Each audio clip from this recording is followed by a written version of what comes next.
Hello everyone and welcome to episode 113 of the Hunger for the Hustle podcast.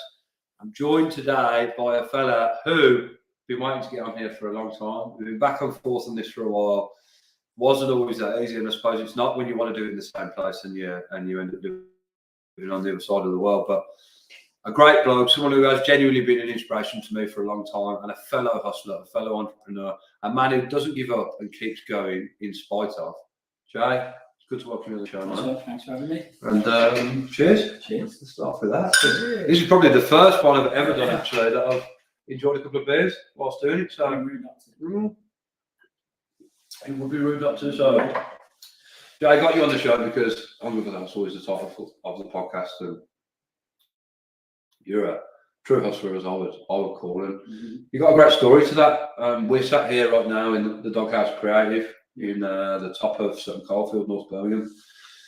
We'll get to how you got to here later, but let's start right back at the start and the first time you ever cut my hair with the Basement Barbers. I mean, there's a bit prior to that, isn't there? But Basement Barbers was 2011, wasn't it? No, 2001. Well, no, it would have been 2013. 13. Yeah, so, Okay, 13. Yeah. And it was a little barber shop in the basement of another song. Cleverly named by myself. Yeah. I think that's where I realised I've got the imagination to create some brands. I don't know, in the basement, and yeah, that's where the name comes from. I thought I'd go with it. But where did you start? Where did you learn to start cutting hair? And where did you get the desire to want to do it? I started off as a hairdresser when I was very young. I was still at school, pretty much. I was walking down this high street where we are now. Full circle. I was in Sutton Park, messing about with the boys, as you do. And I walked past the salon down the road called Kimono, and there was a fair few females in there. Kimono? Yeah. It's not there anymore, is it? Yeah, it's still there. Oh, it's still there? It's still there. Robin still owns it. So, we're right next to it, and I didn't notice it was still there. Full circle, big time. So I walked past and loads of females, and my missus probably won't want me saying that. But when I've ever done an interview with anybody employing me, I always want to be a hairdresser, Jack. I'm like, couldn't really have an answer for that. Grew up in a council estate. I was a bit of a lad, and being a hairdresser probably wasn't on the agenda. So I don't know why I started it, but the only reason that I could do council was for the women to be fair enough in that industry and involved, and there's a lot more people that have chased a lot worse things for the reason of women. So that or building site with men. Yeah. It's, I know which way I want to head in that. That's cool.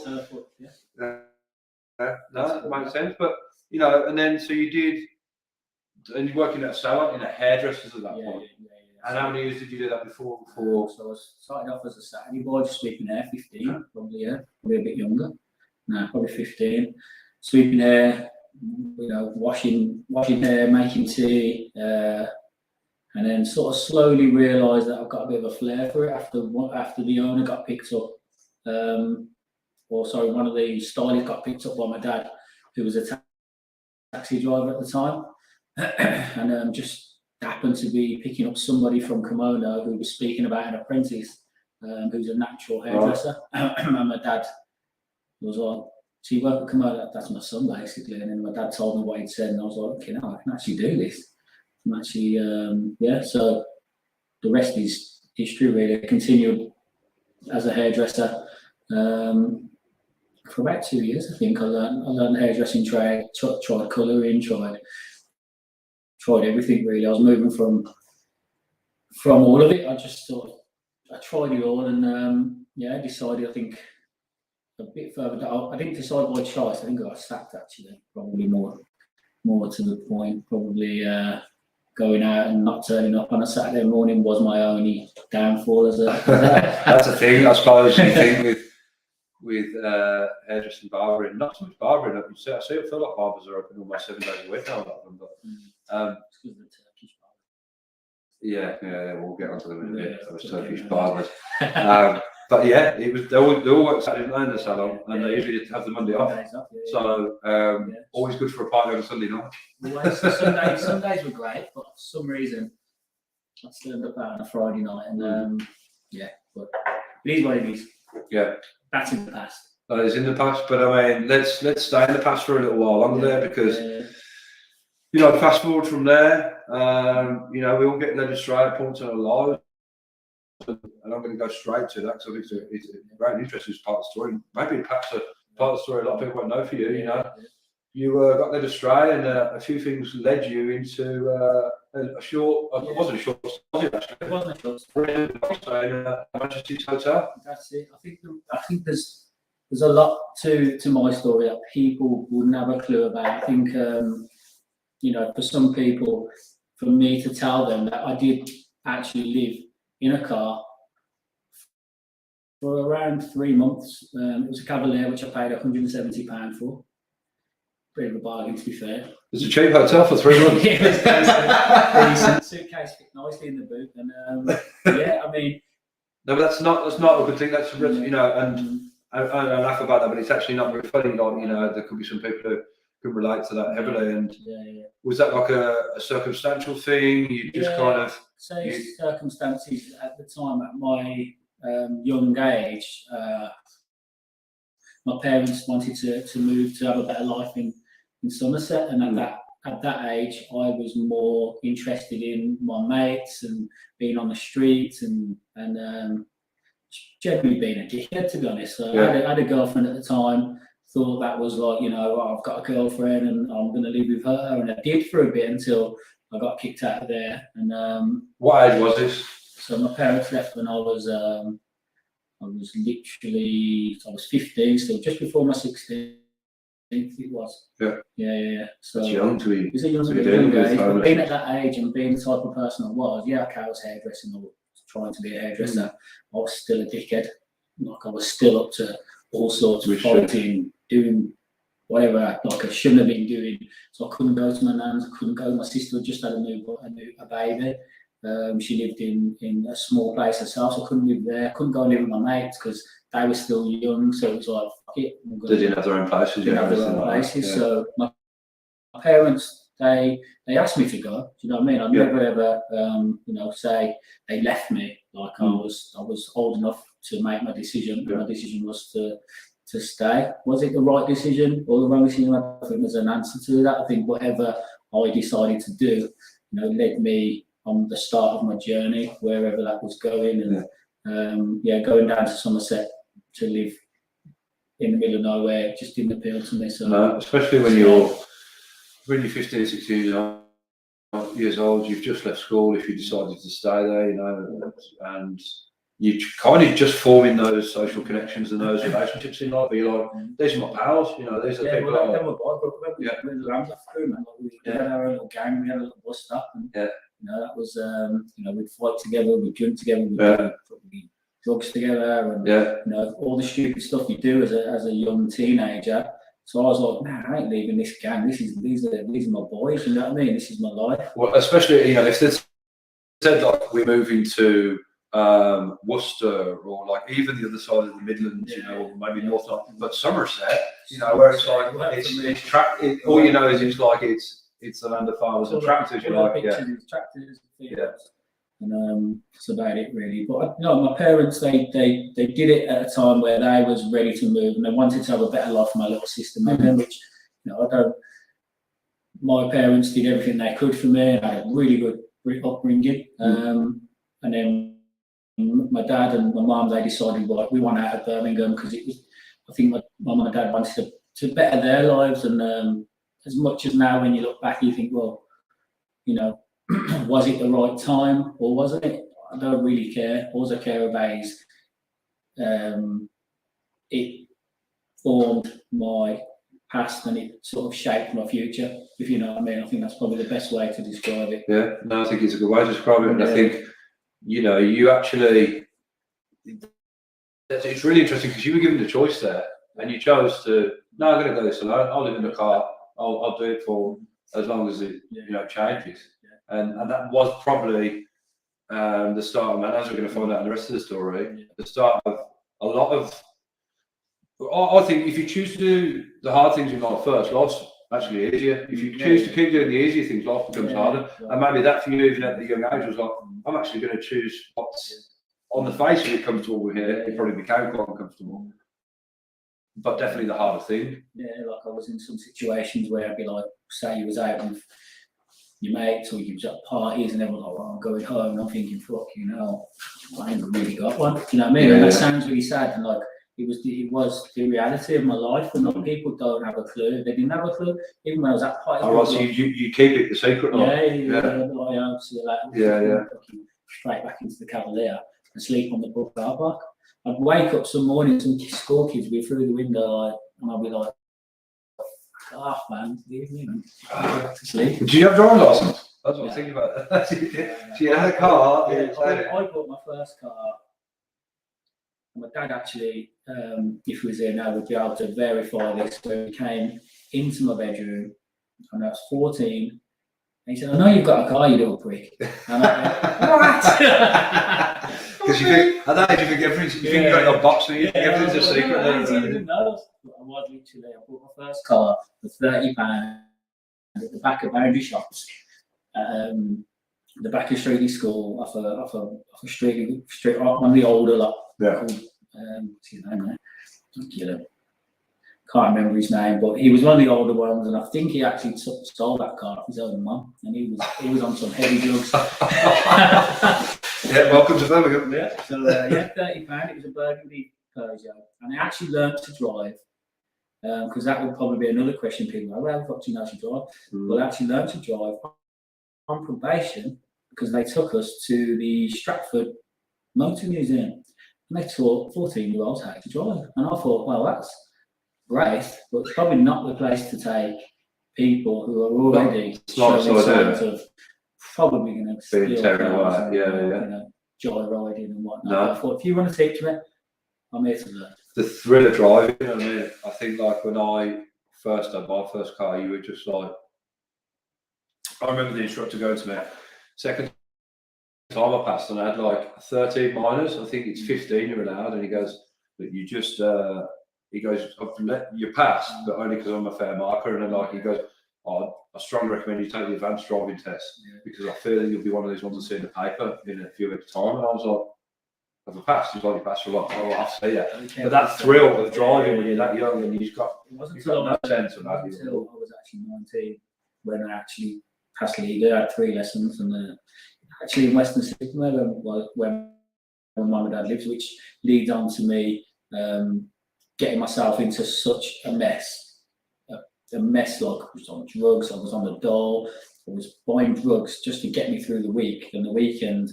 I was buying drugs just to sell them, just to party through that week and that weekend. And that sounded like, what, at that age you did? Yeah, I was buying drugs from my dole money to sell them to continue my life, just to survive. Would it be fair to say you were selling drugs, so you had them around you to support your habit at the time? Yeah. Well, it was just recreational. It was survival. I was in full-on survival mode. I'm not condoning it. I'm not saying it's something that I would look back and go, oh, well, it's something that I had to do when I was surviving. Like, it wasn't, as far as I was concerned, harming anybody. It was a recreational drug.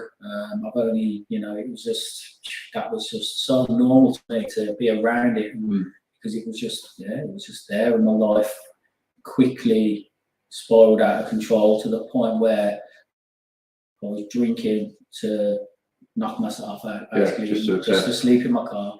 And I thought, I've got to get out of here. I chose to, my parents they welcomed me with open arms down to Somerset. And I thought, okay, I'll give it a go. I was going to say, how did you get out? So I went down to my mum and dad's. They had a cafe on a campsite called the Byrne. And I went down and thought, right, I'm going to come down, I'm going to straighten myself out. So I went into Western town and tried to get a job as a barman, and ended up being a chef for 2 weeks, which was, I mean, that's another story which we can talk about if you want, but basically I'm not a chef, I never have been, and I said I was.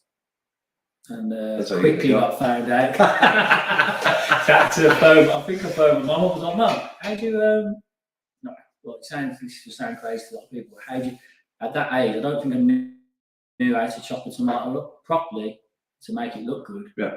Or even lettuce. Like, you rip it off. That's fair enough, you're not doing it. Chop it into those little squares. or we'll just rip it off and put it on the plate. So that's my mum.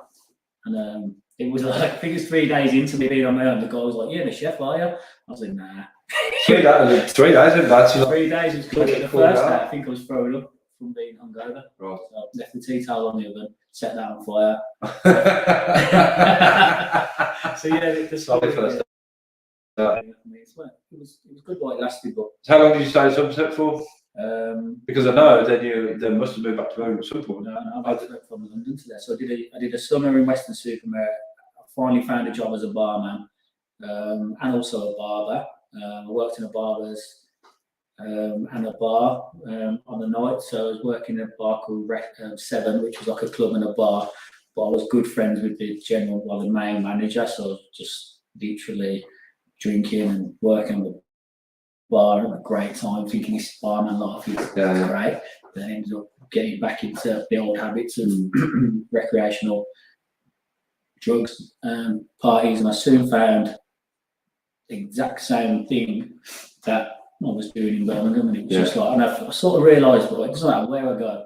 No. If you want to find it, you'll find bad it. Habits are bad habits, man. I don't know.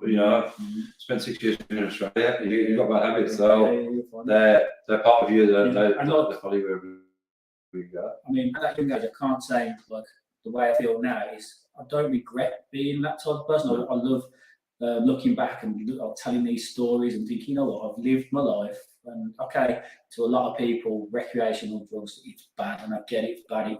People get bad habits, but people get addicted to drink. People get addicted to eating shit food.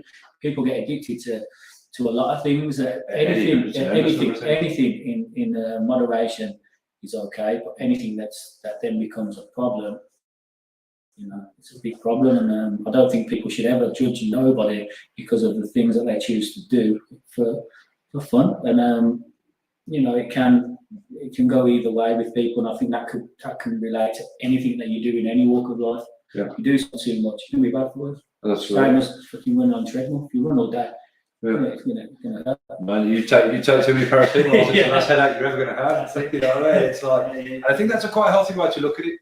Balancing. This is me, and there were some parts of my past that I'm not massively proud of, but at the same time happy and open to speak about, because they're actually part of who I am, and they form who I am, and my experiences. Regrets are a completely pointless thing.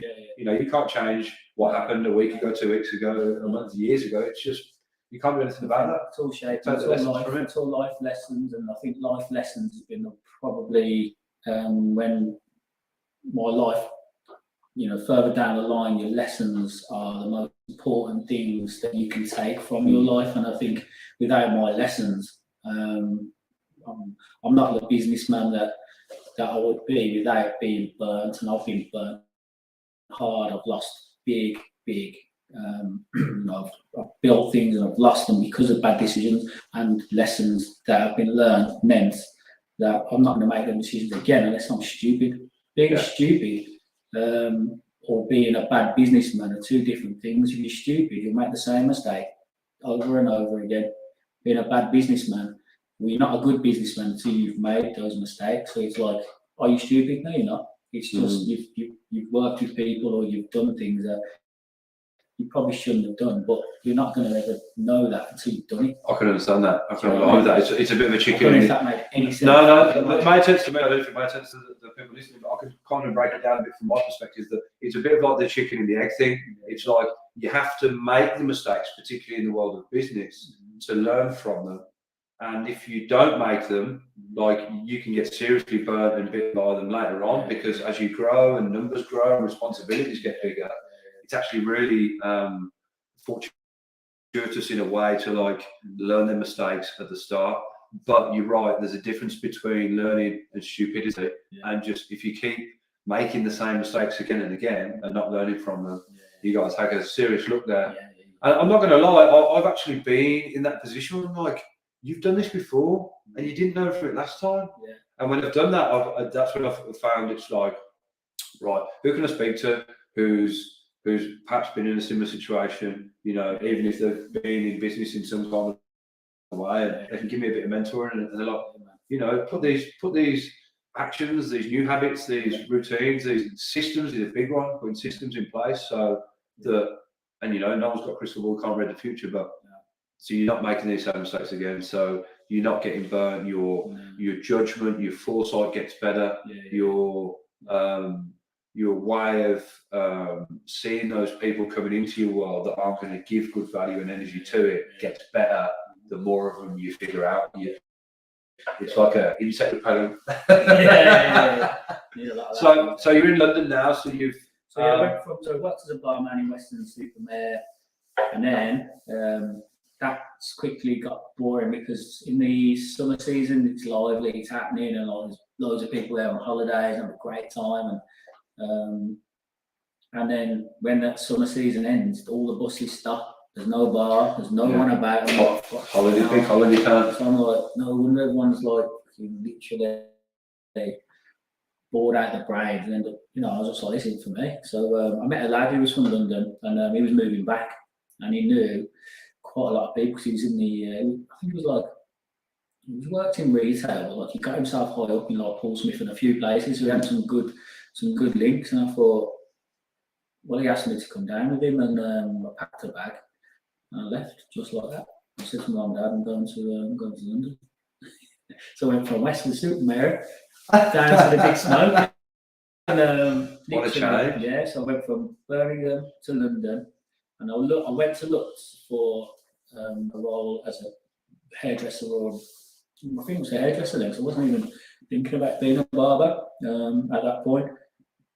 So I went down to London, and he knew a lot of people in Selfridges on Oxford Street, and I went and met a lady called Alice, who was the manager of Master Cuts in the male grooming department of Regis International, which is at the time. Regis, the hotel chain? No, Regis was the big hair company, Regis International. They had salons all over the world. I just knew it's in the brand somewhere. Yeah, Regis was big. But now, if I say Regis and there's like one care or something, I haven't heard of them. They've lost a lot. But they've still got products, that's what I'm saying. They've still got Regis salons, to be fair, but they're nowhere near as big as they was. So I went in there, the male grooming department, and somehow got the job as a barber working for Regis in Master Cuts on Oxford Street at the age of 19. I was just like, what the fuck? Completely blanked this. And I think it was like about 4 or 5 months later, I became a master barber for him. So which again gave me a big confidence boost. I think I'm actually fucking decent at this because I've not done one day in college. So you hadn't done any? You didn't do any college school? Cutting back to like, how did you learn? I started cutting hair on my dad in my back garden. You cut your hair? Yeah. I was cutting my dad's. My first haircut was on my dad, and in my back garden. I cut my school friends' hairs. They got suspended from school. There were lines in the eyebrows. And there's a picture of us that was taken with a Polaroid on the top of the school bus going to school or coming back from school.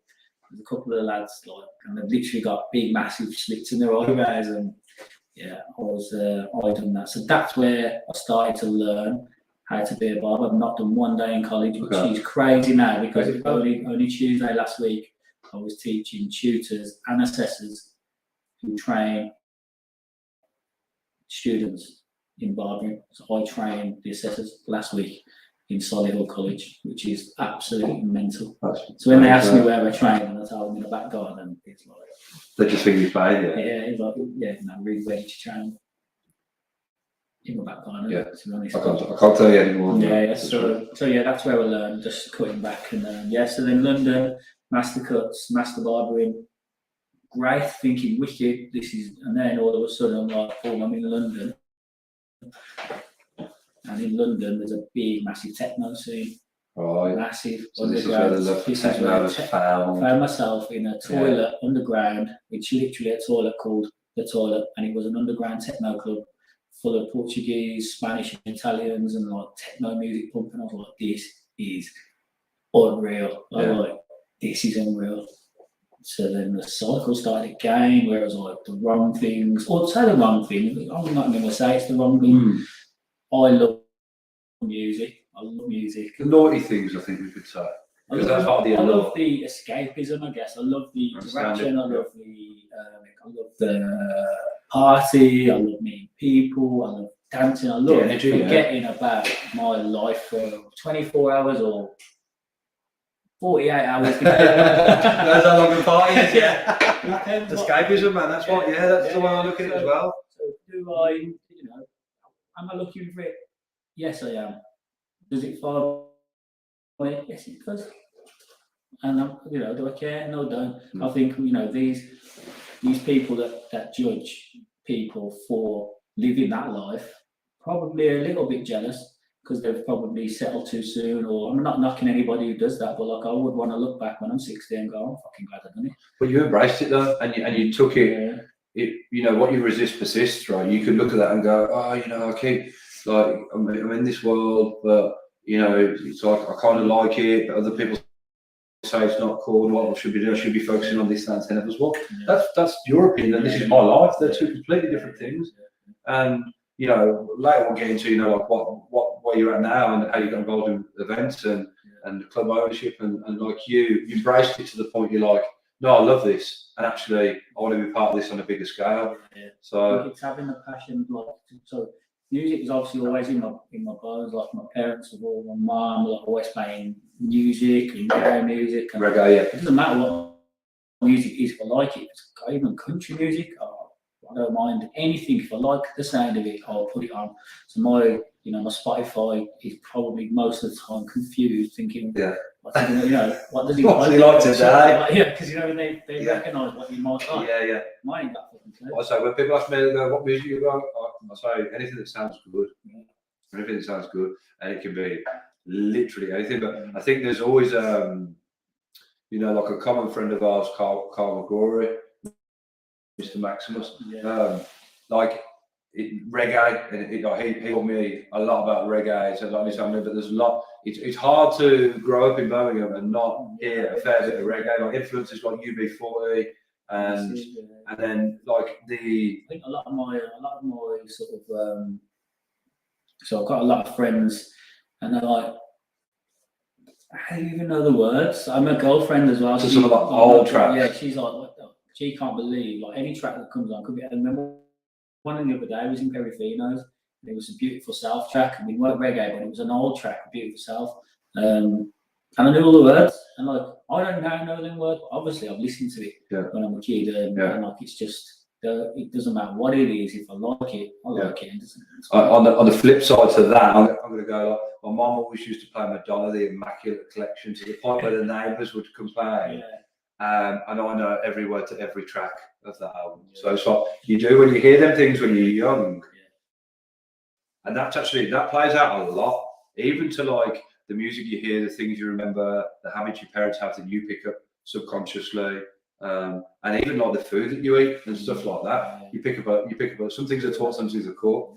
It's all related. It's all related. So I was in London, and techno became a big part of my life. I actually moved back to Birmingham on a transfer for the same company. I could have gone anywhere in the world, like Regis was that big, Australia, like anywhere. And there was a job as a master barber in Birmingham in the ballroom in Debenhams for the same company, and I chose to do that. And I always look back and I think, if I had chose Australia, or if I chose, where would I be now? Like, my path was my path, and I think that path is already said and done. It's I think when you either regret it or like you just think, well, that was meant to be. And I do believe now, looking back, that was meant to be, because it led me into probably a path that, if I wasn't in Birmingham, I wouldn't have gone down. And that path was the path that led me to getting a 6-year sentence. Right. Interesting. If I wasn't in Birmingham, would it have happened? If that 6-year sentence wouldn't have happened, would the doghouse be what it is? And I think everything that it probably wouldn't exist. I think it's fair to say, it definitely wouldn't call the doghouse. I'm a believer in, and I don't know what you think about this. Like, I adjusted my thinking in the past probably 2 or 3 years to like things happened. They don't happen to you, they happen for you. Like, no victim mindset mentality, like things happen for you, and the shift to that for me was really healthy. And things happen that are bad, good, indifferent, and you don't understand it at the time, but many months, years time later, you're like, I get it. Yeah. I get why that happened to me, to teach me this lesson. Perhaps it goes back to maybe some of the things we were saying earlier. Outside of business, you know, you keep making the same mistakes, and the universe, God, Buddha, whatever you dial into is like, this is a lesson you need to learn. You know what I mean? And we're going to teach you in a real harsh way. Take what you will. Yeah. So I mean, you mentioned it, man. 6 years sentence. Yeah, we'd have to go into how that happened, but yeah, I mean, it was another risk. The risk that I took wasn't for me to live a life of anything other than just to survive. And like at that point, I was still. I mean, I moved back from London. I was living in B&Bs. I was living in bed-sits. I was still no further along in my life, and I knew a lot of people. It was always like accessible to me, and I was always around like recreational drugs. It's just always been a part. So I've never seen the bad side of it. Like there's a dark side of it. I know that but again, when we talk about anything that we do in our lives, there's a dark side to alcoholism. There's a dark side to everything. Yeah. I'm not going to glorify it, but I'm not going to demonize it. Yeah, I'm just going to say, look, it is. I am who I am. And people that do the things that we do, we all know. We know what we're getting into. Yeah. Like, it's the same as going out for a drink. It's like it is what it is. And yeah, that's a big risk. Wasn't even like for a long time. It was probably like a couple of weeks, and I just ended up getting dragged into a 28-man conspiracy for probably. I did probably one thing out of that 2 weeks. I arranged a certain product and got it for a certain price, and I passed it on for a little bit more. That's it. Yeah. I didn't even touch it. It was just a part that you were part of the bigger scheme that they already had eyes on for probably quite a long time. So in essence, it was I got fucked over by the system, but I was still involved in that, in the whole conspiracy. But the actual system's so corrupt and so fucked where it's to the point where they actually said to me, look, we know what you've been doing. And actually got me out myself more than once and said, tell us who they are, we'll let you out of it. We know. And how long have you been in there at that point? This was pretty early on. This was before we get to so serious organised crime squad. This was like, I'm in the serious shit. So soccer telling me, you're looking at 12 to 14 years. More. Tell us who the big man are. I said, listen, I can do 20 years, I'm still not on the title. I'm fucking, listen, I'm a council boy, I'm no grass, blah, blah, blah, blah, blah. Okay, cool. So they actually said to me, look, we know what you've been doing. So I'm thinking, we know what I've been doing. It's just fucking, it's not a lot really. Like I've done this, I've said that, and passed it on and took a little bit of money. Well, yeah, they were just trying to get what they could out of me, knowing full well the conspiracy element of anybody's charge is going to add an extra few years onto it. But you know what? It was an experience being in the room. That's one way to do it. And did you spend the whole time in some rooms? To move you around. 13 months on remand, and then I got put on a retainer because I really got on with the gym staff, which sounds mad. You got on with the gym staff, but they were wicked, man. And I think if you get on with the gym staff, you get on with the inmates, you get on in prison. Like, if you're a dickhead, you're a dickhead. You get into fights, you get into fights in prison. I've heard you say that before. Yeah, like walk around my head up. I'm not afraid really of confrontation, but I won't look for it. If it happens, people will soon know that I won't back down. I'll always try and diffuse. Like, I'll never think, well, fuck you, I used to be like that actually when I was as a kid, but you grow up a little bit and in prison, you just need to get on. You just get on, do your time, and try and keep moving forward. Seen some mad things in there, some crazy things that you'll never see. Hopefully, I hope you never see them. When I say like it's I'm not saying it was fucking great, but like you have a laugh in there. You see stuff, and it's all part of my person my journey, and without that journey, would I be the type of person I am? Would I you know, be in the situation that I'm in, and I'm not saying, you know, without that situation, without that prison time, would have sat back and thought, where the fuck are you going? What are you doing? Like, and that's it, isn't it? What do you want? And that's something I've really been really interested to talk to you about, because you're not the only one of our friendship group, wider circle, that's spent some time being tied. And outside of that, you know, I know people, family, friends that haven't.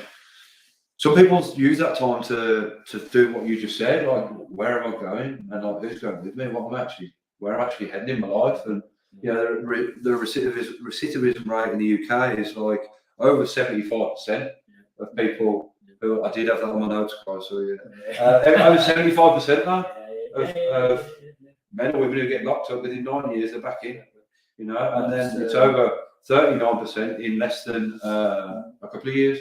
So it's like, what was it in you that decided you weren't going to become a part of that statistic, and then how did you make sure it didn't happen? I think it was, I mean, I wasn't actively selling drugs. I wasn't like a drug dealer. I wasn't like a thing, because like if I was in that life, that's all the life I would know. Right. So I grew up in, I'm a council boy, and I've done illegal stuff, but like illegal as in like drive a car without a license. Just like every day. I probably broke the law every fucking day of my life. You know? Probably still do now, I'm a responsible business owner. I'm just going to move this light. You can't lie. I'm moving that out because it's right my phone. So like, I forgot where it was then. You were saying that, you know, you weren't a drug dealer per se. You were probably just want to, I can help you out, you know, I can help you out. I was a risk taker. I knew a lot of people. I knew somebody that used to get that, and I didn't think it was that bad. Like, and now, you know, to the wrong pit, it is, I'm not condoning it, and it's hard for me to talk about it without, I'm not glorifying it, but it is what it is. I understand it, I understand it. Judge me or understand me, I was surviving, and it was always like, right, I'm in a situation, I've got no, and again, it's like, I'm not getting the violins out, but it's like, right, I need to survive, and I was in a situation where it's like, I've got to do what I've got to do. I'm not here to survive, and I would say it every single time, like, I'm not saying I'm stupid and I'll go back and do this, but I'm not here to struggle. No. You know, and like, life is a struggle, and they want us to struggle. I feel I'm not going to go into all that now, because that'd be a whole other show. It'll be a really whole other show if we start talking about we can do that as well. We talk about the government and the fucking role, we're all fucking bad at now. So it is what it is. Got beers in the fridge for that. I don't want people to judge me until they understand me and why, and not even why, just like, you know, it is what it is. I understand it, you know, being led astray and illegal things too. And it's just like, you know, there's a dark side to it. It depends the level of product that you associate yourself with and what you're doing, and that really does deeply ruin people's lives. And then there's this other side to it. It's like, oh, I'm just, you know, I'm assisting the party here. I'm assisting the good times. I'm just like, I can actually say that to the judge. I'm going to say it. I wonder if we've got you a lesser sentence. A good time, Judge. That's all I want to do. That's all I want to do. I'll just have a good time. Yeah. And but no, it's but in going to talk about it on a serious level, like, I hit rock bottom in prison. Rock bottom. I don't know if anybody can relate to that. You did 6 years, yeah. So how far in? No, you do half. So I served half. Sorry, that was what they said to you. Yeah. So being at rock bottom, if you've never been there, you don't really see like a way out of it. But like, it's, I could honestly say I've been at rock bottom more than once now, because something that happened further down in my life.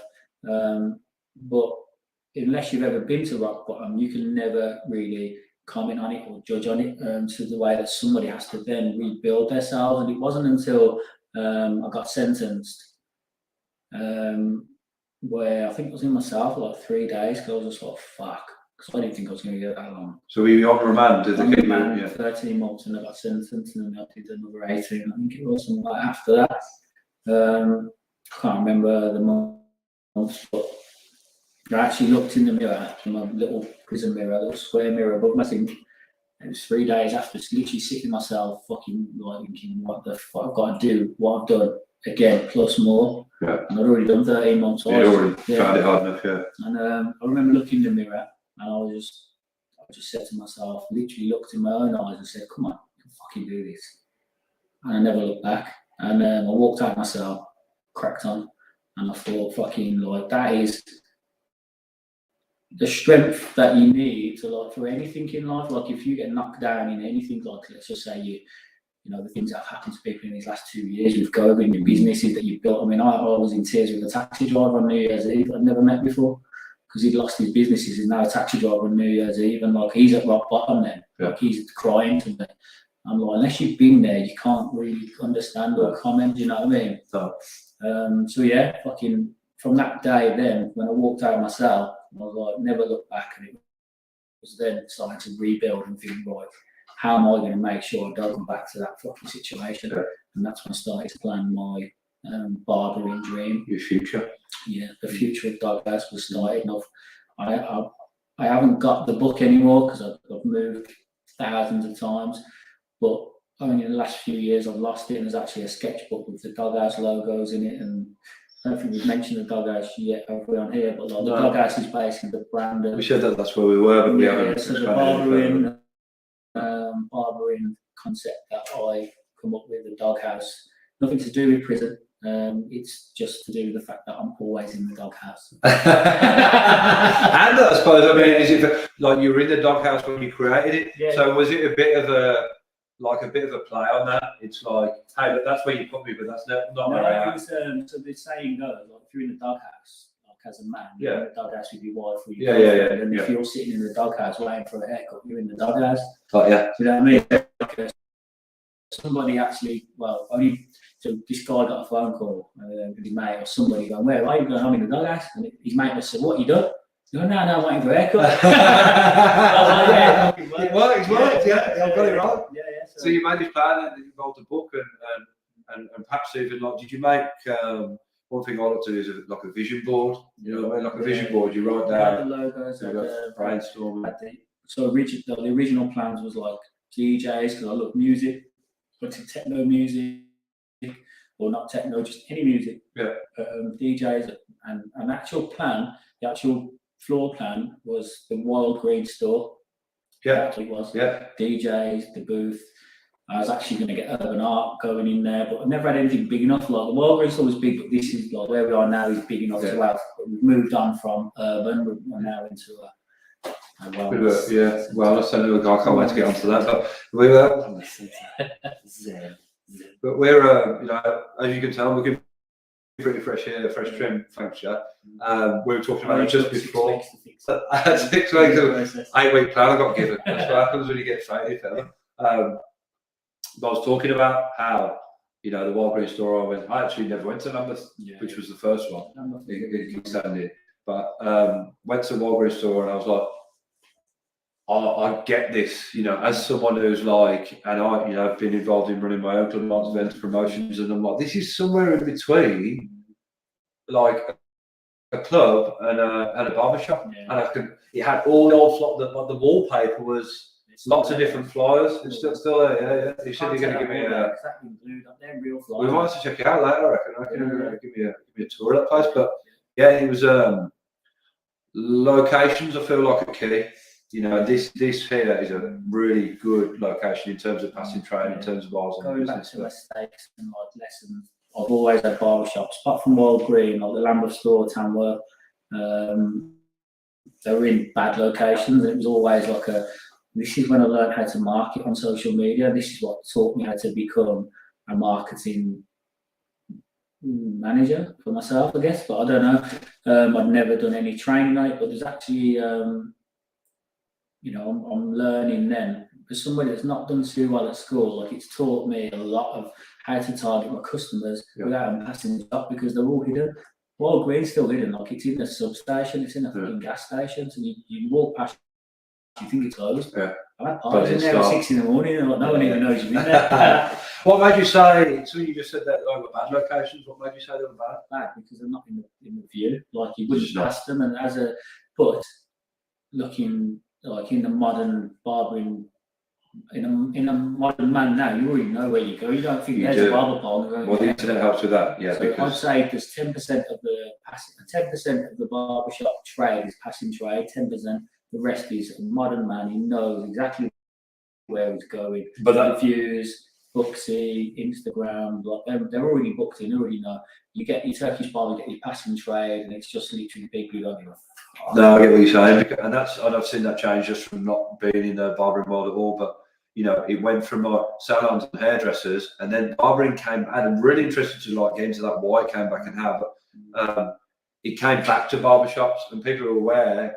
Men, you know, were aware that that's young boys, men, whatever, were aware. Oh, you don't get to the barbershop now, but it's just like the one that you pass. Yeah. It wasn't like it took a while for reviews and that to grow and social media and that to get hold. I think the modern barbering scene, because it exploded, didn't it? Exploded, but I'm a modern barber because I'm a hairdresser and a barber, and a UK man like you want scissors and a fade, or so without being able to do both. You can't compete or keep up with the modern game, and that's where I was ahead of the game. So I got myself into a position where I was traveling all over Europe doing seminars and shows because of my modern barbering techniques and methods, which then became, I was teaching people, I was going and doing, I ended up, doing my first ever competition, winning the British Barber of the Year title, which is for me the biggest thing I've ever achieved. Was that intentional? Was that part of the plan? I've never entered any competitions. No. Just came to you. Because I always had the business. I started my business. Doghouse. I got out of prison in 2012. Doghouse. The first Doghouse shop opened in 2013. So within 6 months, I was in the basement barbers only because I got sacked from Kings. Thank you. It's good though, yeah. They sacked me because I'd been to prison. I know for a fact. Yeah. So because I've been to prison and coming. They found that out and they were like. They didn't find it out. He asked me to work on Monday, and I was just like, I can't. Right. I was like, well, I need to. I said, I can't. I've got probation. He went, well, we've been in trouble. I said, well, a little bit. Right. He found out on the spot. He said, when? I said 2009. He said, well, it's 2012 now. I went, well, yeah, I got into a bit of trouble. Yeah. So I was on license for 3 years after that. You know what I mean? So I was like, I can't work on Monday. I'm on probation. Yeah. And I think it was a week later coming in with his son. He was like, make all this bullshit. He said, it's just business. Shook my hand. I said, it's just business. And I walked up the road and I went to rent a chair originally. And they said, let me show you the basement downstairs. They took me downstairs and I was like, right, let's fucking do it. Had free haircuts for a whole week. Completely free. With a big banner, balloons. It was hard graft for a week, free haircuts, but them customers. I think I got free one. I think so. I knew once I cut their hair, they're coming back. Like back then, and it sounds like big headed, but I knew I was way ahead of the game. So now I know for a fact there's thousands of other great barbers out there. Yeah. So it means that things are saturated. Yeah. That's why I ended up moving on to what I've moved on to Diverse Creative, which is a completely different. It's a whole different concept. Well, it's kind of ego days, and I think a lot of people talk about ego and they demonise it, but I think to be successful and to take risks that other people won't, and to put your hand up and go, hey, look, I'm a master of my craft here, and I'm fairly good at this. I've been doing this for quite a while now, and I know I'm good based on what people tell me back. I've done it for a lot of people. I think ego can be a healthy thing when it's not to the point of you being a dickhead about it, but to the point of it gives me good self-esteem, it gives me confidence, and that helps push me forward. I guess it was more for me. It's like I very rarely blow my own trumpet. I can very rarely take. I think of the word now, like people saying that I'm good, or what's the word I'm looking for? People's I want to use criticism, but that's usually a negative thing.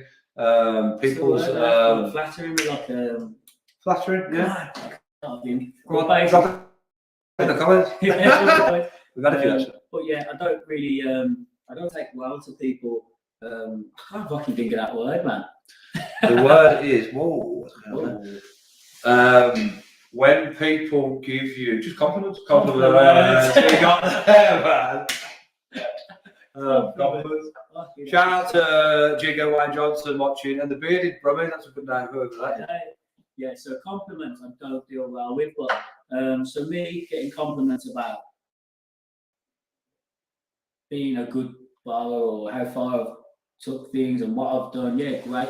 But the real things that I care about is then using that knowledge and turning that into me passing it on to somebody like me when I was younger, and that's where the Reach Out project come in.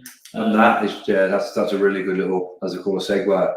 You know, when you made the plan there, when you were locked up, was it just like, I want to start a barber shop and then I want it to be a chain and then I want to train other people? Or? I don't think that was ever the plan. No. I think the plan was just to have a barber shop. Just have a barber shop. I don't think I ever thought I want to create a completely new scene with the barbering industry, but I knew my plan or what I wanted, the concept had never been done. Like 2013, I had DJs, I had games consoles, I had arcade machines, and actually like everything that I'd done, I couldn't have done without my old partner John O'Reilly. Like couldn't have done it. He was one of my customers, one of my friends, to be fair.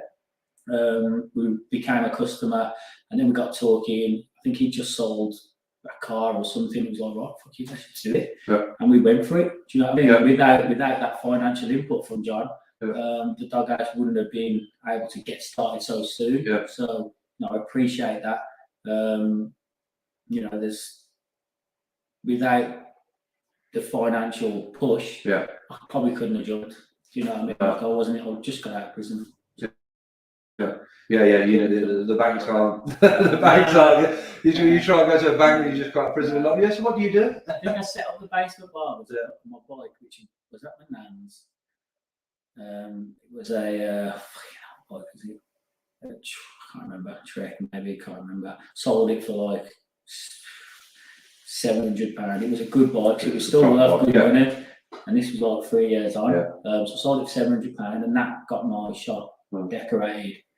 And the chairs cost me like 80 quid each. That's right. I bought a PlayStation on the wall. Better get you one of those chairs with sat in now, Yeah, these days. Yeah, you get cool for that now these days. But yeah, so started on a shoestring, but I'd already established the fact that people were having a beer, waiting, a PlayStation on the wall. It was only in a basement, it was tiny. But people still like fucking talking about it. Like it went to the point where people queuing up the stairs, and I was working busier than the salon that had been there for 10 years. And they were actually getting a bit like, Joe, we've got to close. Yeah, because you're getting in the way of us. Yeah, just overselling it, but yeah. But so wait though, was that place, that venue, was that the same venue that then became like? No, it was close by though, wasn't it? It's a salon 2 doors down. Yeah. But so we touched on there, like this desire to want to teach, and I firmly believe, and I've learned this along my journey in business and entrepreneurship, and I've had lots of businesses and ventures I've tried that haven't worked, and thankfully some that have, which enables me to live the lifestyle that I do now. But like I found that when you when you lend a fair bit of your time to helping other people and teaching them the lessons that you've taught, because success leaves clues. Success leaves clues. So it's like, if you can find someone that's in your industry or that just has the same mindset or wants to do the same thing as you, and you can dive into them and get a bit of learning off them, it'll help you so many leaps and bounds, and it'll save you from making so many mistakes. But also, as being a teacher, it's very fulfilling. It charges your batteries back. So like, when was it? What was the point when you were like? Because I know you've got, we're in Doghouse now. There's a whole Doghouse Academy actually, which is like another side to it.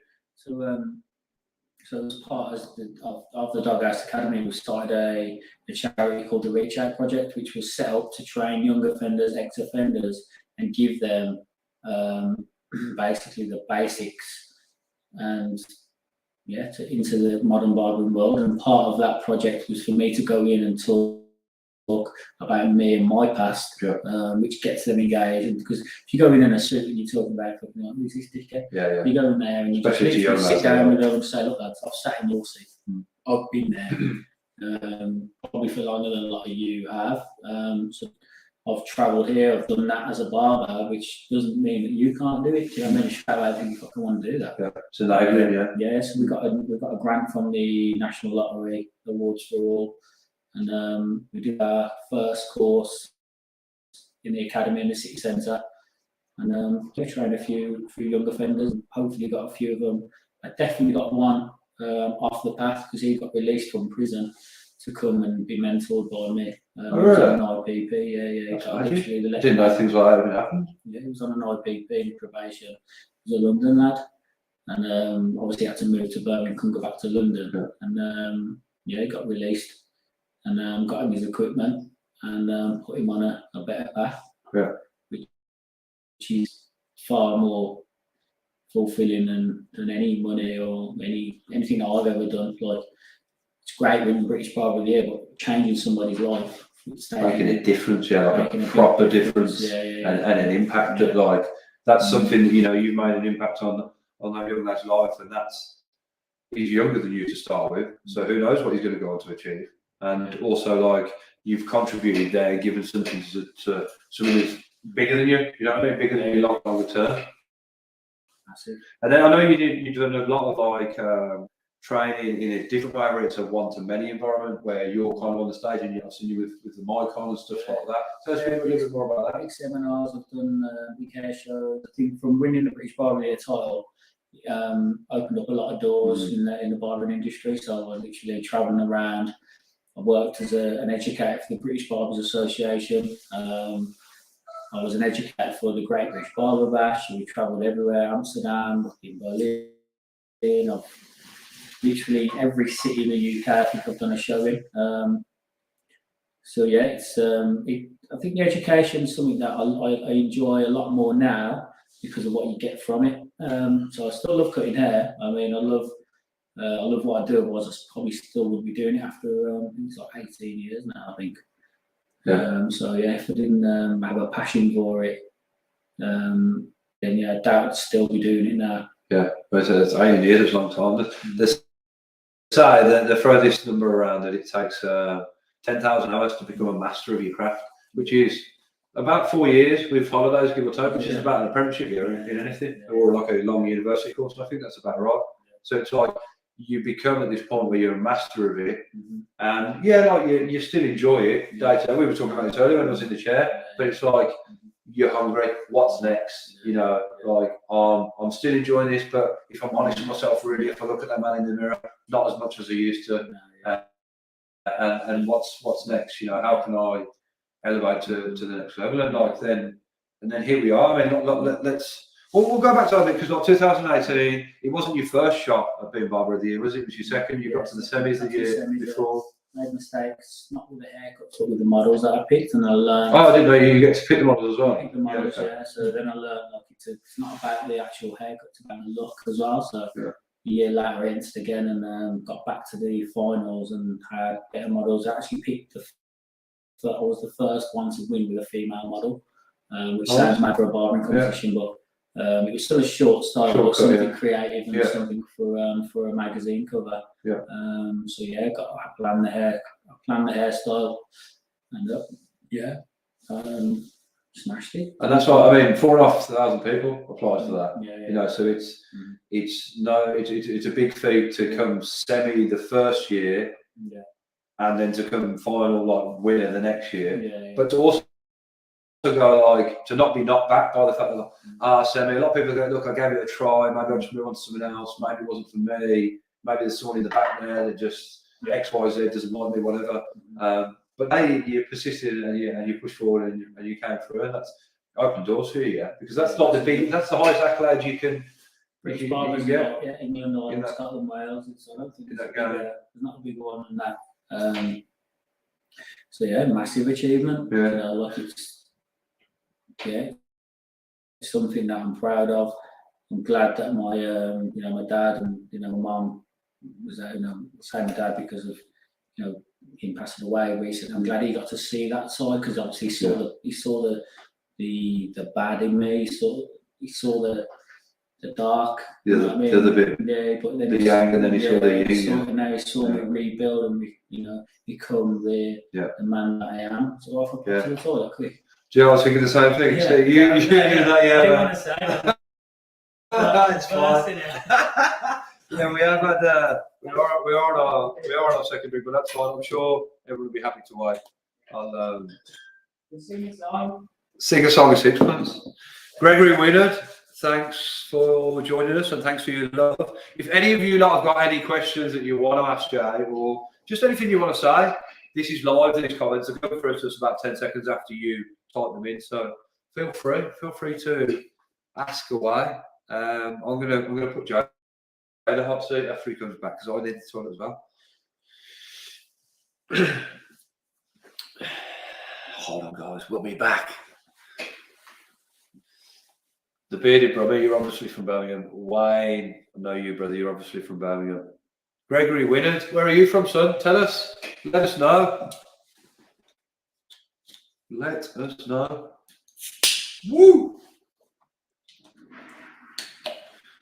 It's nice to enjoy a more relaxed pace with the podcast. It's something I've been aligning with a bit more lately. Since people keep telling me to slow down, I'm not quite sure how to slow down. But Sorry about that. that's all right. Sorry about I'll be quicker than him, bro. that. I had to find it. Can't find it right.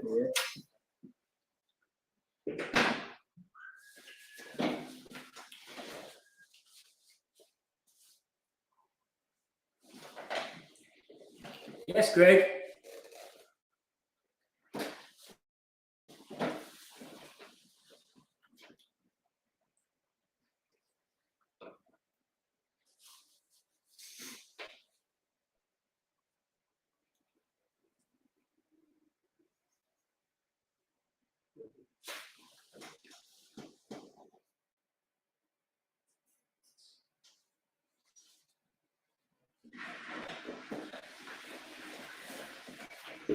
Told you it'd be quicker. Mine's easy to find. So, well, it was about 2018. You got the Barber award, but this point, how many barber shops have you got? Yeah, this was I'd already had the Doghouse Barbershop brand for that quick maths 5 years. So there was 4 barbershops, and yeah, things were flying, man. Things were good. A few business partner problems. I won't go into, but you know, it's lessons, it's learning. I think without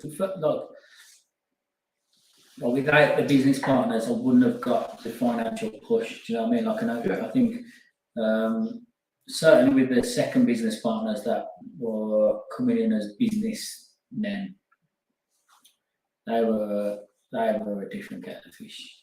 They literally, I don't know what happened or what they said they were going to do to what they actually did. It's completely different. Like, long story short, I had to get rid of them. I had to get away from them, which meant getting rid of a couple of stores. But it meant stripping back and focusing on one, to then move forward with the vision and stick to the Walgreens store, the store that really was the Doghouse concept, and keep that forward. Because the saying I get squandered, they say where focus goes, energy flows, and I don't want to speak for you, but I feel like you're a person like me sometimes. Like you like to have lots of things going on and busy, but you had a lot of shops. At the height, the most was it 5 shops? Was it you had? No, it was 4. It was 4. But that's still enough for anyone to manage, as well as you were still cutting hair full time. Yeah, cutting hair. Trying to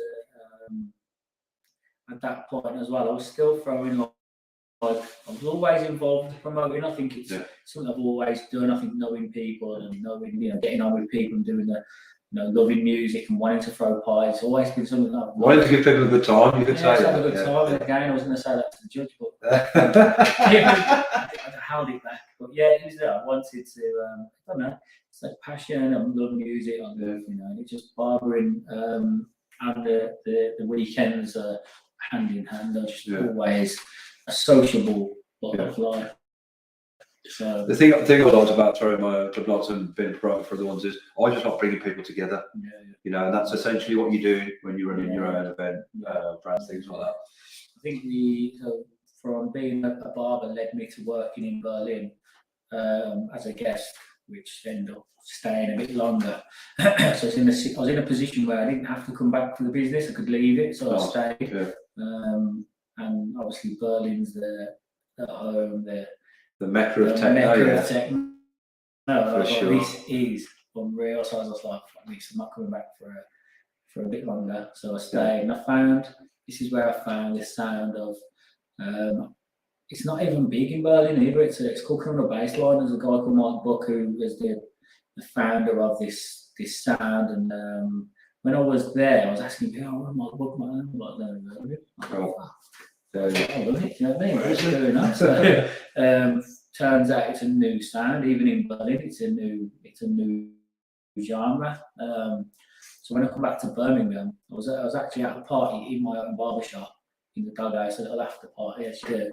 And I messaged Mike Buck on Facebook about 6 in the morning, and he replied and got chatting. I was like, "I want to bring you to the UK. I want to showcase this sound," and made it happen. That's where this Berlin was founded. That's where the real sort of club promoting and the events, the brand driving really started for me. The creating brands and bringing people together, bringing DJs from abroad and showcasing sounds and letting people experience different genres from different parts of the world, or even from the techno spectrum. There's loads of different variations, and I think it was just nice to be able to do something that I said I was going to do. And probably a lot of people at that party thought, "Oh, right. Just yeah, right. Especially at 6 in the morning. Yeah. A lot of things at 6 in the Probably morning just don't come through. Yes, and I'm just like, "Well, I'm going to bring my book to them." And he's like, "Yeah, thanking." I'm actually thanking one of the lads I do the kitchen after party with. I'm pretty sure I said to thanking, "I'm going to bring my book to Birmingham." And I don't know if you believe me, but obviously it happened. And I brought them DJs to Birmingham with this new sound. And the reason I'd done that, not because it was new and I thought, "I'm going to try it in the UK." I knew it would work. It was bouncy, vocals in it, and being a music man, being somebody involved with the scene. I've never made music, but I know good. I'm not like, you know good music when you hear it. And as a DJ now, I've always, before I actually, pushed myself as a DJ, I was always involved in the parties. I'd always be the one I'd always find the music to make people fucking up. And I could see the reactions, and that's when I thought, right, I need to actually learn to do this on the decks and get the confidence to do it at clubs, and that's when I started, probably like 3 years ago now, as an actual DJ. Again, it's not something I'm doing or pushed for money. It's just something that I want to do because I love it. And I think when you do something because you love it, it's a completely different experience. I don't need to do it. I do it because I want to do it. And I know that what I do as a DJ and the music that I play is not for everybody. But if I'm playing the music that everybody wants or everybody's got, it means that I'm just another DJ that's never going to get probably anywhere out of Birmingham or wherever they're playing. Or no disrespect to them, but I know my sound, and once people listen to it, they'll love it. And that's what happens with the events. This at Berlin, we book DJs and headliners from Germany no one's ever heard of. No one. They've got about fucking 300 followers, which is mad because we're still selling we did at the mill, I think 1,500 people in one of the events. With Mike Buck and Daniel Jager. No one's heard of them here, but they're slowly building this new sound and Criminal Bassline. I was glad to be a part of that at the start of that because there's nowhere else in the UK that's playing that music. And I mean, how much does it? Probably in no way at all might be a silly question, but there's no such thing as a silly question, especially on my podcast. Bassline is a massive thing in Birmingham. You could say Birmingham was really in some ways like the first creator, if not definitely the place where that's fair to say that's a real first creator. I mean, Bassline in Birmingham was created in Birmingham. It's a Birmingham sound. It's the Birmingham sound, But the Criminal Bassline, nothing like that. No, I've heard. And I'd say one thing you'll know if any of the ones watching, listening now or later, and you've never been to Doghouse Creative, the music's always good, man. Yeah. The music's always good. Friday. You come for a haircut, but you stay for the music. I said that to you last time I was there. I said it's Friday every day of the week, isn't it? Always Friday, isn't it? Yeah, it's always Friday. It's good. So, like, yeah, now here we are. Like, I do want to go into disabling and the club thing, but also I do want to. I feel like there's a bit we skipped past there, which is like, I ain't going to use the C word. We try not to use it on this podcast. Not that one, the other one. 2021, man. I know.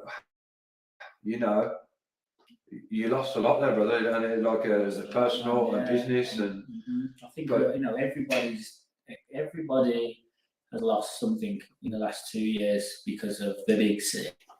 So I'm not going to sit here and go, "Oh, being done," everybody's been affected. Well, yeah. And I mean, I say everybody. Yeah, I agree with you. Not the elites, and I know that sounds like a fucking cliche thing to say, or on work or whatever. I'm not fucking. I've done my research, and like I don't want to get into that really on this podcast, but at the same time, it's caused me personally, not just business-wise, but obviously I've lost my dad. Yeah, but well, you can't lose any more. No. So the parent, that happened a bit later on. I mean, it was 4 months ago, and for me, like, I'm not gonna sit here and pretend it wasn't what it was. It was the vaccines. He was fucking perfectly fine for the vaccines. And no matter what you believe, now's the time. I think everyone's starting to think, "Oh, mate, I've been done here." And the people who are still in denial, the people still wearing a mask on their bike, going to the shop. Like, what the fuck? The government have even admitted now it's just a flu. And that pisses me off even more, because my dad was on his own for 4 weeks. People have died alone for the last 2 years. Do you know what I mean? I could go on for fucking hours. I could probably go into a courtroom and be any solicitor with the research that I've done. Not because I'm clever, but because it was something that was close to me. And something I'm not going to just sit back on and go and hide behind social media and think, "Well, I don't want to say that because of my social media," or what it will make people think. People needed to hear what I had to say. I fucking had a lot to say because of what I'd been through and what I'd lost. And even Instagram tries to stop that, and they still are trying to stop that. If you try and search me on Instagram, have a little look if you're not searching already, or if you're not friends with me, it will ask you, "Are you sure you want to follow this guy?" Because I'm speaking the truth. Yeah. I must admit, when I created the podcast today, usual listening I did, I tried to tag it, you won't let me. It's like, because this person has spread misinformation about COVID. I'm like, well, who says what the wrong information is? Because half the stuff it doesn't make any sense. That's what it is. It doesn't suit their agenda. And I want to say it's like, it's a collective, isn't it? We've been lied to on a massive global scale, and I paid the heavy price. Many people have paid the heavy price. We've lost the ones, we've lost our family, lost our parents. And when that shit happens to you, you don't really know what you're capable of. And I've been capable of digging to the point where I could tell you the percentages of people that are vaccinated in fucking Africa. 6% of people vaccinated in Africa. Why do you think that is? Do you think it's because they're not bothered, or do you think it's because they don't watch TV? And I know exactly what it is. It's because they don't watch TV. That media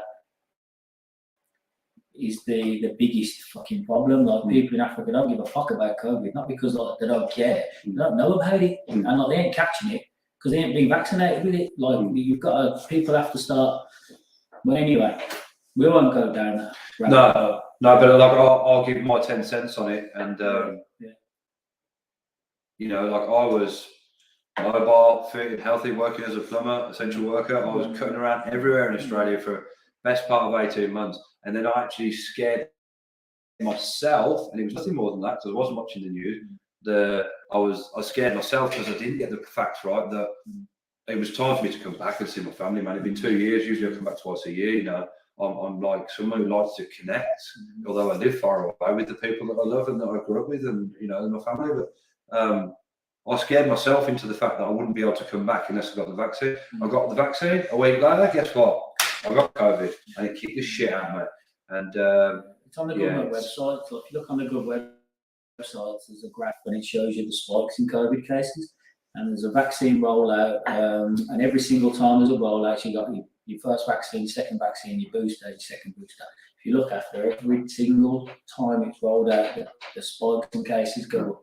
So it does give direct correlation. So it gives you the fact that COVID is pumped into you, which is how a vaccine works. We all know how a vaccine works. They give you a little bit. They give you a little bit. But I think, you know, there's certain, either whether it's the certain amount of vaccines that have got more in, or what, I don't know, or they know that certain people are not going to deal with COVID so well, and which is common knowledge. Like, you know, COVID can affect certain people, like older generations, worse than others, which is a very clever virus. In fact, that doesn't kill children. It only kills the old and vulnerable, which is, for me, I think that's very clever as a virus. You know, it's yeah. I mean, it's something that's very close to my heart, and something that makes me, you know, I've been on a mad spiritual journey since losing my dad, because it got to the point where I was making myself angry and trying to find fucking answers and people to blame. And I even went and recorded the consultant who was meant to be looking after my dad, and I called him out medically. He couldn't answer me because I'd done my research.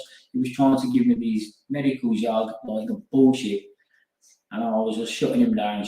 That's when I realised, you know, it's like, it's no way am I sitting there now going to blame our nurses, and I'm going to, you know, our nurses are doing their jobs, they're doing their very best, and they've been told, you've got to get your vaccine or you're losing your job, after doing 2 years of fighting for us, for like going through that. You know, that makes me angry. And now for them, just the government, just to go, right, okay, it's fucking over, it's finished. Well, mate, this is part of the reason I got out of Australia and not in any rush to go back, because they made everybody get it there.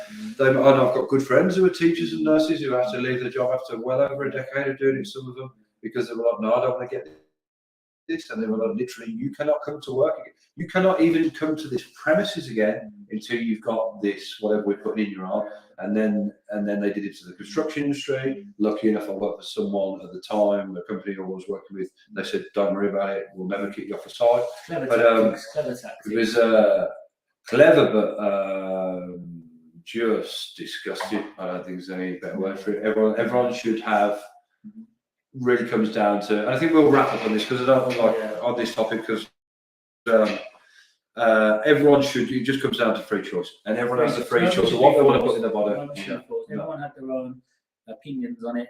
My dad had his own opinion, and one of my last messages to my dad, he said to me, son, if I wasn't vaccinated, I'd be dead already. And I didn't want to fucking be the guy to go, come on, dad. And I allowed him to just, I just accepted what he was saying, because I didn't want to make him feel stressed. Which respect, isn't it? So I'm like, okay, Dad, if that's what you believe, that's what you believe. I was already going up to that hospital to get him out of there, because I knew what they were doing. Like, I'd researched it, I found it out in what they were doing, but you know, it was too late, and that was it. I've had to stomach it, I've had to take it.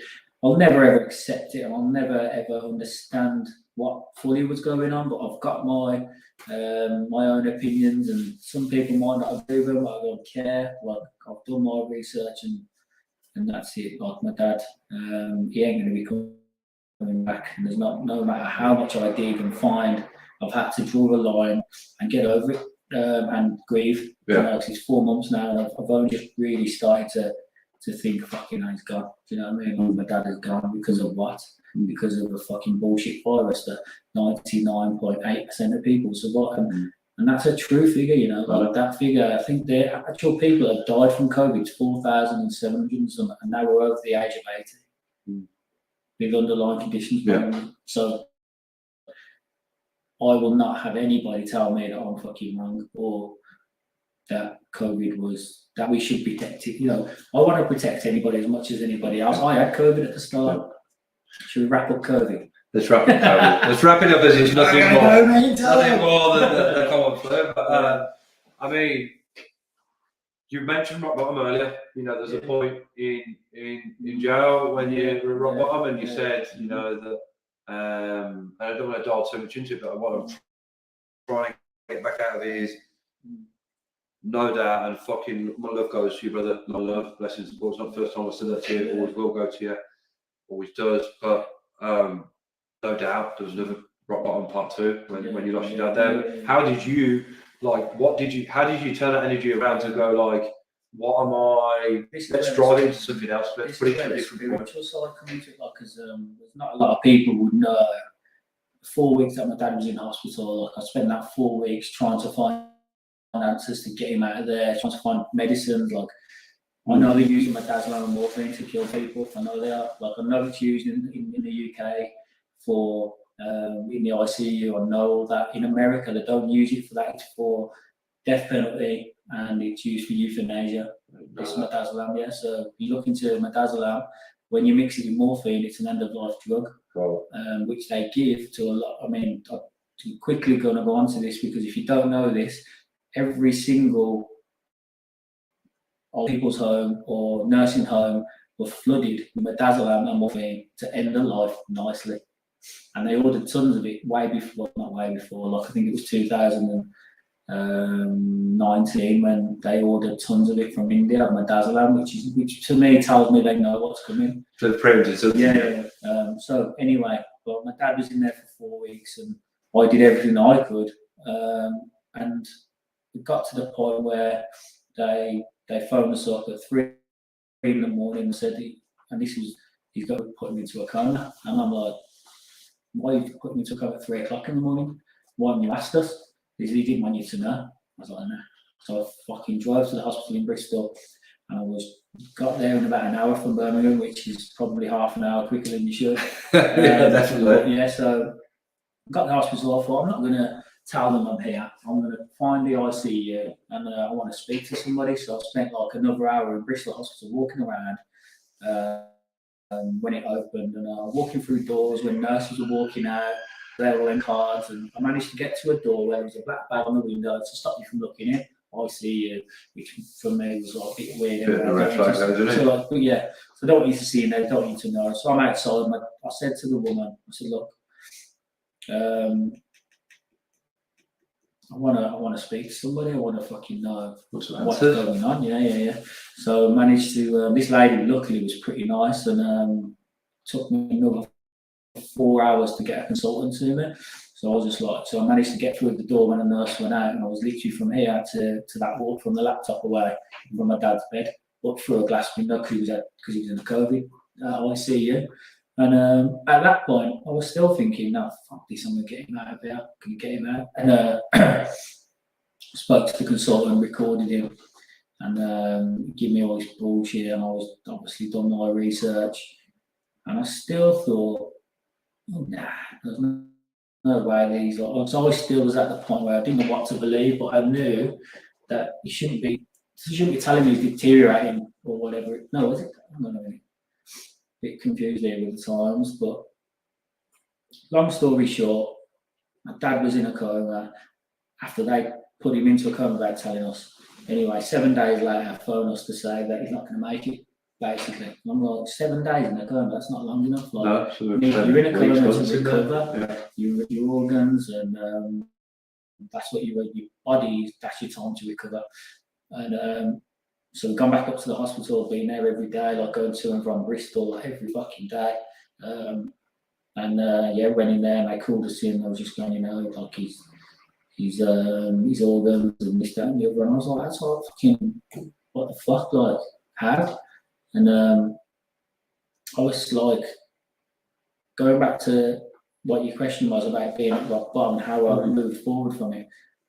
It was a moment where I looked at my dad, and instead of him being like lying with his arms, like, I don't know, they must have done it, he wouldn't have moved, but it was just the way he was. When I seen him for the last time of me actually thinking, I'll get him out of here, he was lying like this. Yeah. Like, strong. Yeah. Strong. Like a champion. Champion. Yeah. Arms were big, full of, and I thought, fuck.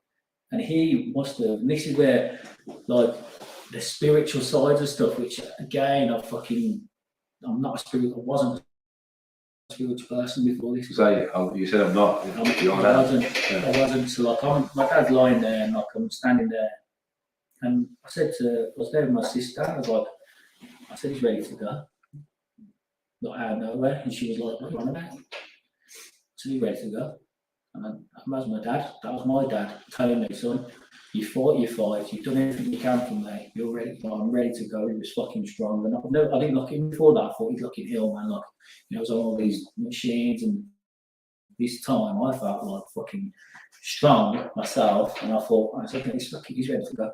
So I had to make that decision. So like my sisters, his partner, my stepbrothers and sisters, and everybody else in my family was looking at me because I was the one that was going to get him out of there.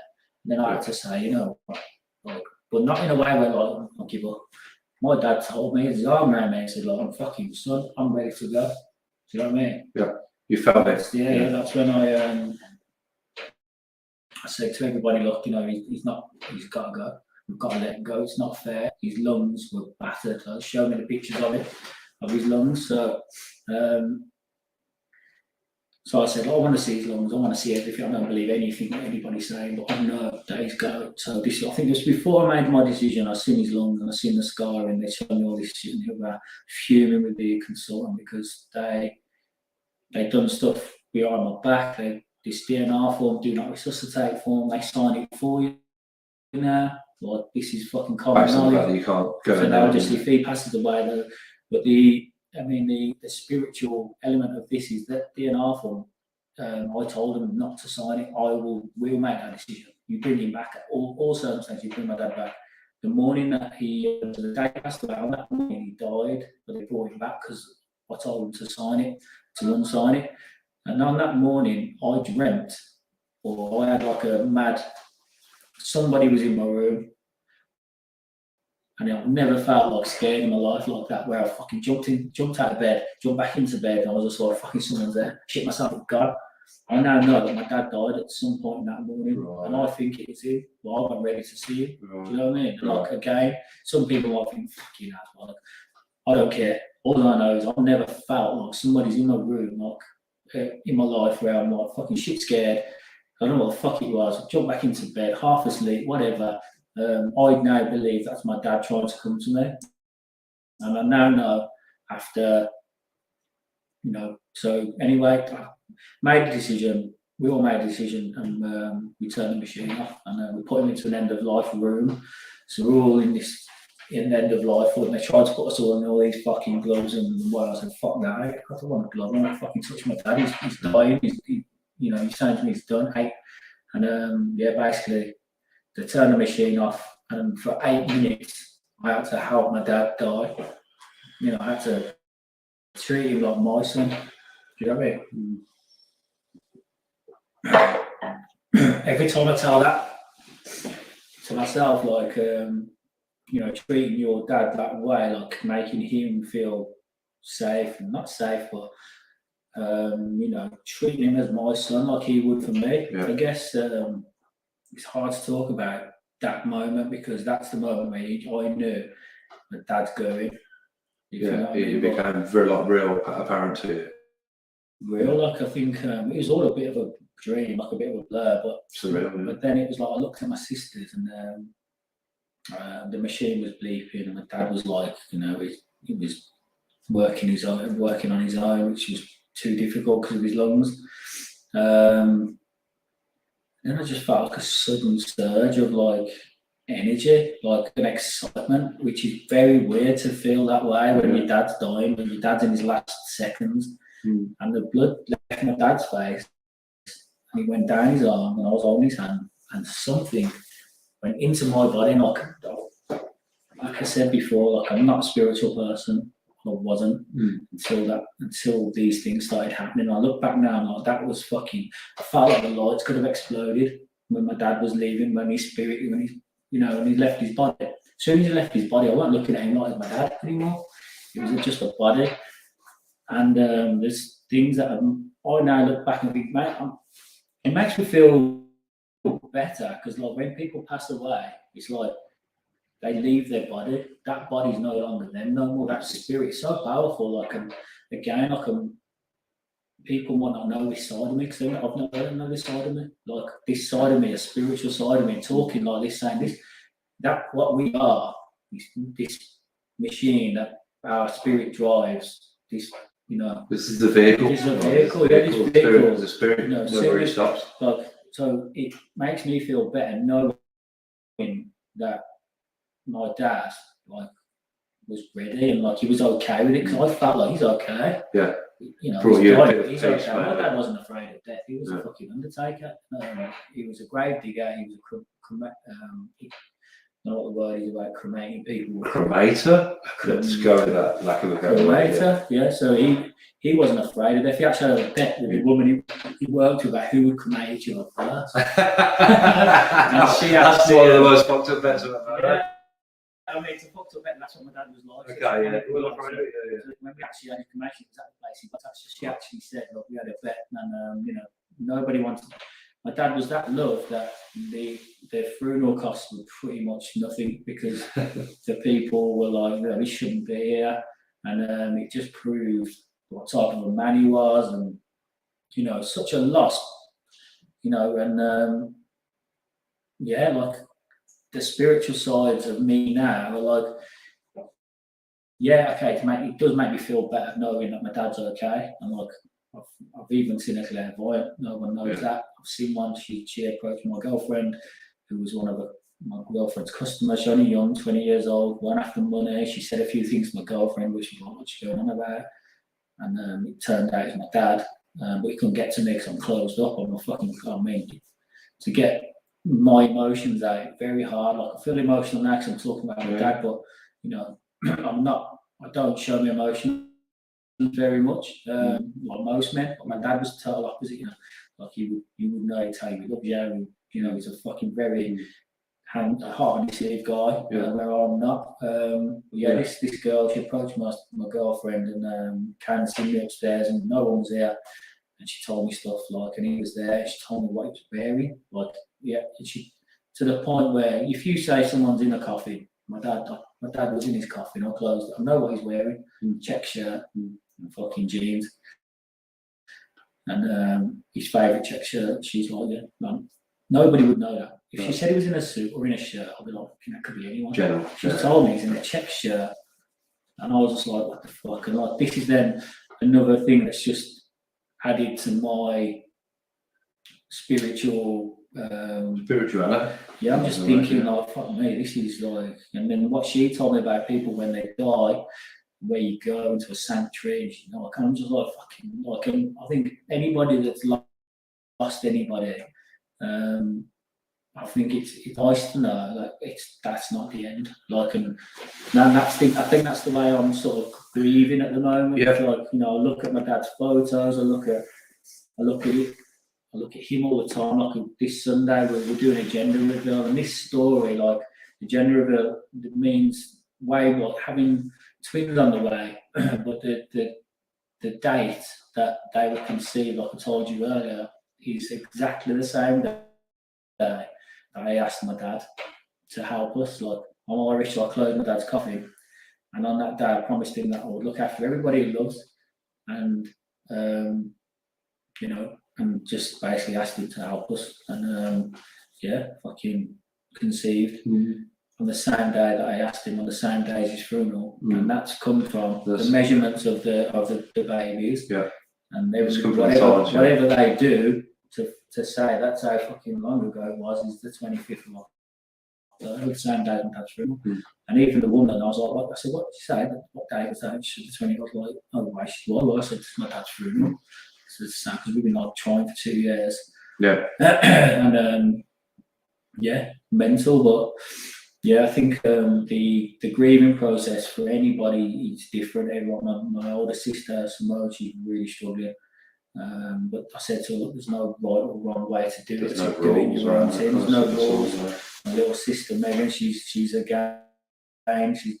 She just had another baby, so she's got, I think, other things to keep her mind going. And almost to distract you in a way. But I don't think anybody will understand until you lose a parent, and especially when they've been taken unnecessarily. My dad didn't die of a heart attack. So quickly as well. My dad didn't die of a heart attack. My dad didn't die in a fucking car crash. My dad was taken. And you've got, for me to get over that, I have to draw a line at it. Like, rather than just me getting, I'll never get over that.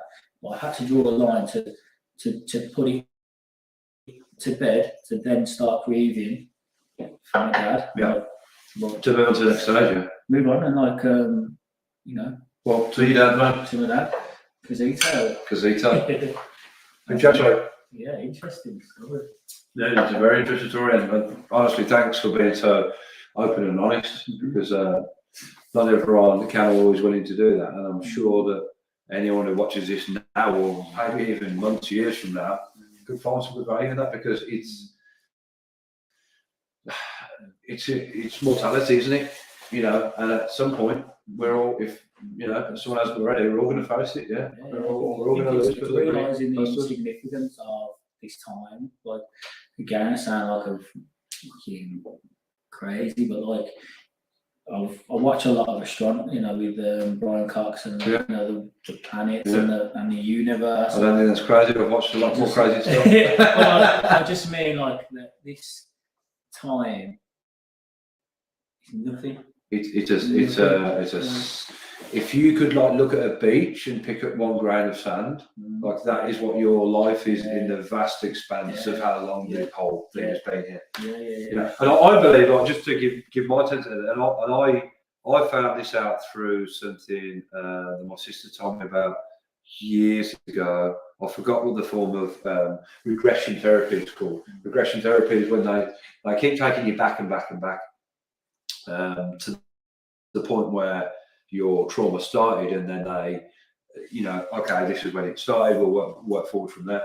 But they've done it with some people who have gone like to 3, 4, 5 years old, and then they keep going back and they start telling the story of essentially like another lifetime, and they start going back to and there was one doctor who famously, he wrote a book about it. He was doing regression therapy on these two people who were telling two halves of the same story. There's two people from the same city, and he was like, when you're a doctor, you sign something called the Hippocratic Oath, which means you can't talk about anything you've dealt with, and you certainly can't share it with others. But he was like, I'm going to book these people in at the same time. And he did, and these people fell in love, and he was like, basically, this is them in their second life falling, or third, fourth, fifth life, whatever, but falling in love all over again. And I was like, and a few other things I'd read and aligned with, and I actually think that you, like here in this is the vehicle that you're in, but this is your spirit, which is way, way bigger than that. And when you go, I believe that you come back in another form, and you keep coming back until you live out your purpose. And I think that, and for me, like, doesn't make me fine about dying next week, month, or year. But I think when it does come, it's like, I'm like, well, this isn't the end. This is the end of this journey, this realm, on this plane. But it keeps going after that. There's a lot of religions as well, isn't it? Faith. There's the faith of, you know, what happens when you die and all that. I think, well, you know, fair play. Like, if that's, it makes you feel better and whatnot, then why not? It's faith. I mean, I'm not a religious person at all. I'm like, that's my like believer in the universe, and that you just, your spirit, you know, it's a powerful and a beautiful thing, and it keeps coming back. I reckon we're maybe go for an hour and a half. I never thought we'd go for this long. Yeah. We even got onto the future. Yeah, I was just about to say the future. The future. We can re-go. Yeah, if you want to talk about the future. What do you reckon? We can go part 2. I would happily go part 2. We'll do part 2. And I reckon we've got. I'm just checking my notes here if there's none. We'll do it before the 19th of March for obvious reasons, because I think that will align well with the future. Yeah. But I think hopefully by then as well, so we haven't spoke about the Berlin bar yet. We haven't spoken about the Berlin bar. I think if we spoke about the past and we spoke about the present, I think the future has got so much, you know, there's a lot going on behind the scenes, and there's a lot going on, even for me, like, you know, the last 2 years have been shit, and I've lost a lot, but I've still been working, I've still been grinding. I think no matter what happens, I think there's one thing we can get out of today. It's don't ever give up. Like, I think that's, I know it sounds cliche, it's like, oh, well, everyone would say that, but I could have easily threw the towel in, probably fucking 5 times. I've had business partner breakdowns, I've had shit going on. I could have easily just thought, fuck that, I'm done.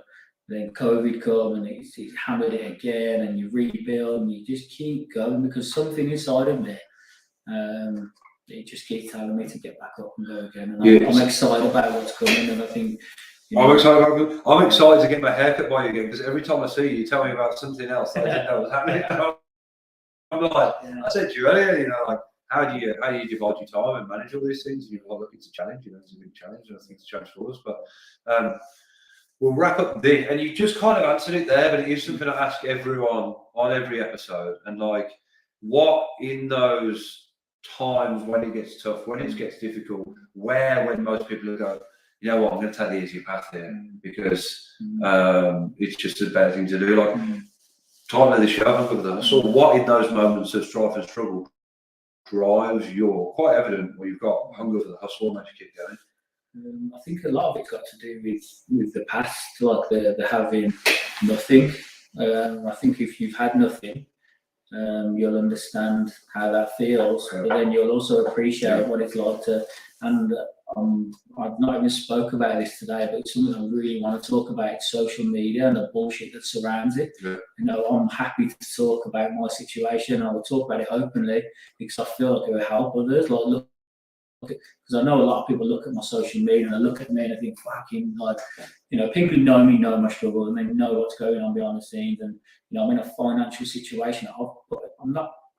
I'm in it because of COVID. I don't blame myself. My businesses are strong. My ideas are strong. COVID has been put there to destroy as much as it can. And yes, it's put me into a financial situation. A situation I don't care about talking about. I've got rid of my car. I've downsized on the house. I've done everything that I can to keep myself going and come back stronger. And fucking literally, nothing's going to stop me until I reach the goals that I've put in my mind. Where I'm going, I don't know, and how far it will go, I don't know. But there's one thing for sure, this is not the end, and the Byrne bar will be back, and it's going to be fucking insane. I can't wait to party there. I can't. And you're just getting started. I think that's a beautiful way to always look at things fresh every day. I'm just getting started. I'm grateful for all I've done, all I've achieved, and I'm proud of that. But there's so much more within that. Yeah. Bro, thanks for your time with me today. I appreciate having you on. Thank you for all of you lot for listening, joining, watching, whether you're live now or later. Appreciate you. The show is nothing without its audience. Much love to all of you guys. Stay happy, stay healthy, stay hungry, and keep on hustling. Thanks, everyone. See you next time.